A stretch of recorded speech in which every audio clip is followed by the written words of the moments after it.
Nous voilà au Bénin, le pays juste avant le Nigeria. Ça fait un an en fait qu'on se renseigne sur la situation du Nigeria, puisque c'est un petit peu le passage noir de notre itinéraire, le passage dans un pays en guerre.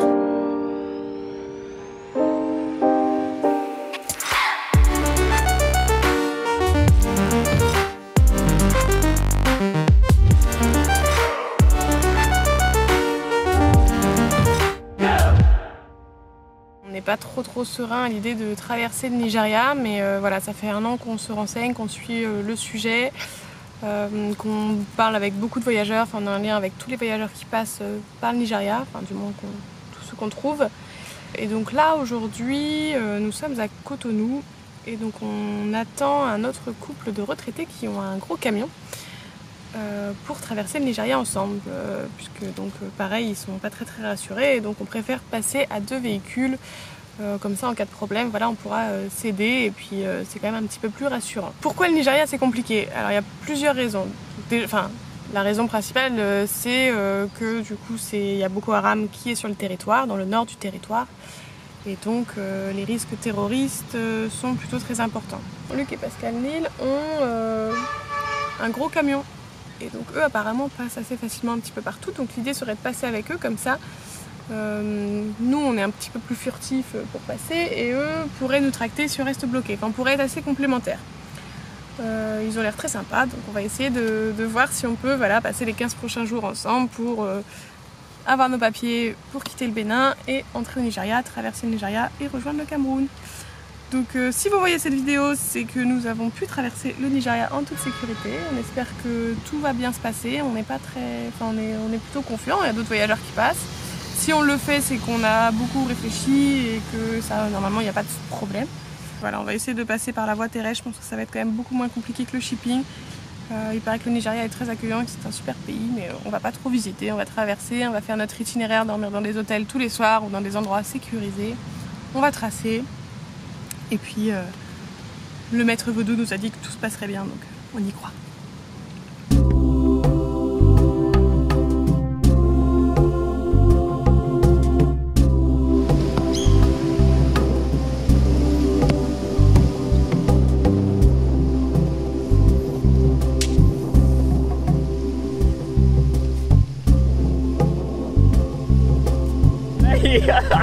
Parce que c'est long, ça fait au moins 15 comme ça.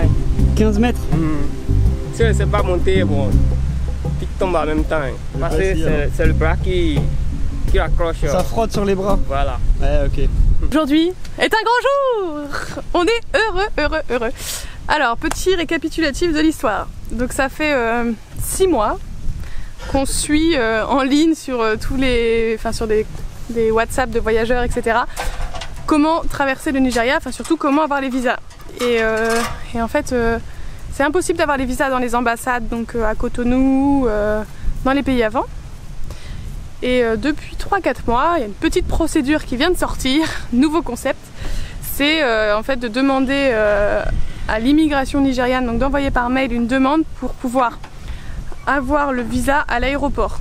Donc en fait, on arrive à la frontière, on a une autorisation de l'immigration, on est escorté par la police jusqu'à l'aéroport et à l'aéroport ils nous font un visa qui est normalement réservé aux hommes d'affaires, un visa business. Et donc depuis quelques mois apparemment on pourrait avoir des dérogations pour avoir ce visa business et avoir à l'aéroport le visa. Sauf que ça a marché un petit peu en décembre-janvier et là depuis quelques mois plus personne n'avait de réponse de ce fameux service.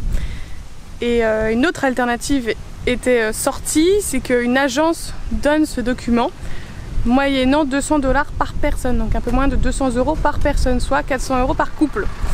Donc 400 € par couple plus le prix des visas, plus l'escorte du policier après jusqu'à l'aéroport, ça commençait à faire 600-700 € peut-être pour avoir juste les visas du Nigeria. Donc ça commençait à faire un budget vraiment conséquent et qui nous embêtait vraiment, surtout que c'est juste pour traverser ce pays parce que c'est un pays quand même assez dangereux, donc on va y rester moins d'une semaine, si tout se passe bien. Donc ça nous emmerdait vraiment. Et donc on a attendu Luc et Pascal Nil, on s'est rejoint le 1er avril en se disant on essaie de passer avant le 15 avril au Nigeria, puisqu'après il y a la saison des pluies et les routes sont impraticables, puisqu'on va devoir passer par des routes de montagne.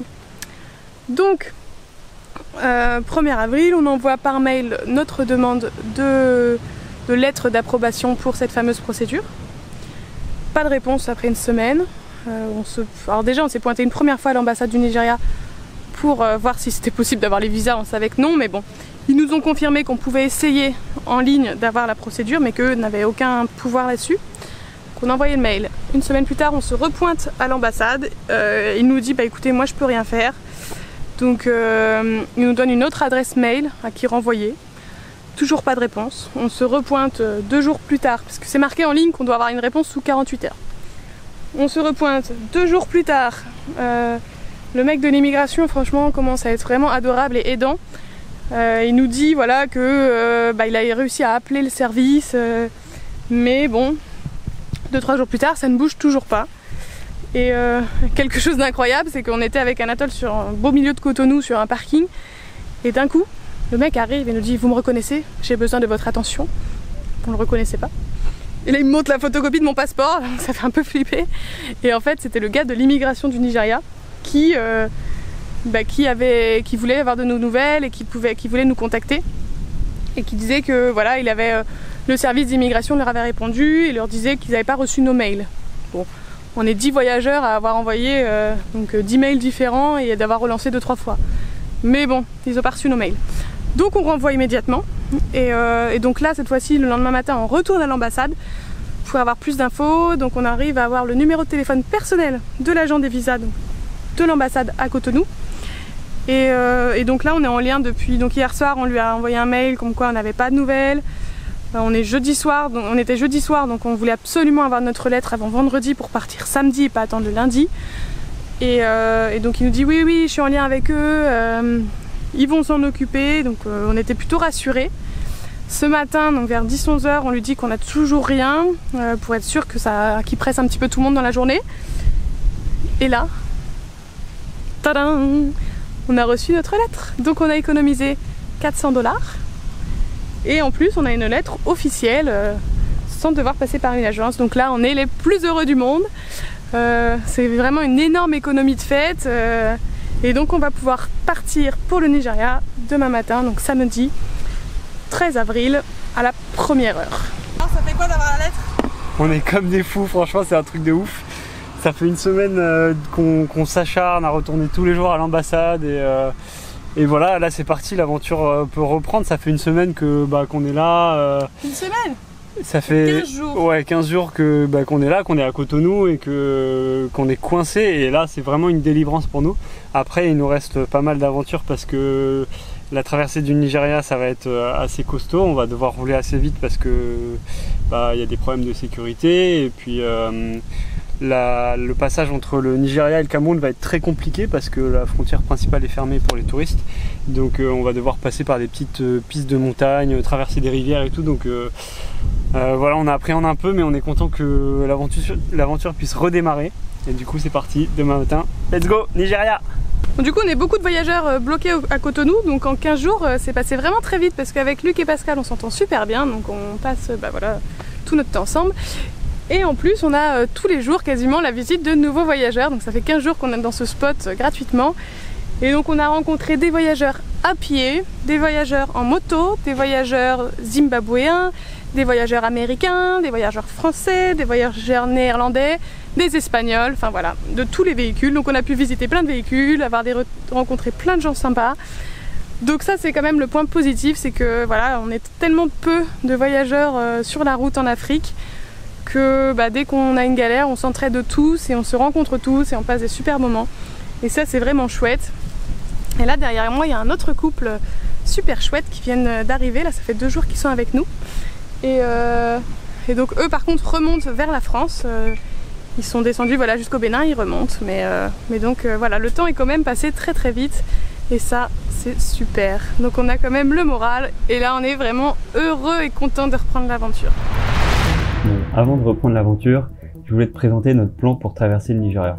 Donc pour l'instant on est à Cotonou au Bénin et le but c'est de traverser le Nigeria le plus rapidement possible puisqu'il s'agit d'un pays assez dangereux. Donc si tu remarques sur la carte, tout le pays quasiment est en zone orange. La première étape, ça va être de se faire escorter depuis la frontière avec le Bénin jusqu'à l'aéroport de Lagos avec une personne de l'immigration qui va nous escorter pour qu'on puisse aller faire nos visas à l'aéroport de Lagos.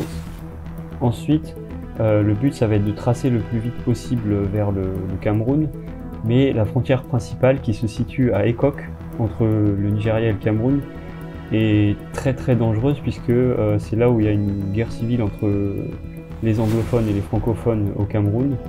Il y a quelques semaines, le 26 mars 2019, il y a eu 7 morts tués par balles des civils dans cette région. Et donc on nous interdit formellement de passer par la frontière Ekok. Tous les étrangers en fait sont interdits de passer par là. Et donc la seule alternative à cette frontière, c'est de prendre une piste. Donc c'est la route que vous voyez en bleu ici. Et c'est une piste qui est extrêmement difficile, qui passe par les montagnes du Nigeria. Et donc c'est le seul moyen pour arriver au Cameroun. Donc c'est aussi à propos de ça qu'on appréhende parce que mais c'est une piste montagneuse qui est même impraticable pendant la saison des pluies. Et on risque d'avoir des rivières à traverser avec le véhicule. Donc voilà, ça va être assez compliqué. Mais c'est la seule option qu'on a pour rejoindre le Cameroun.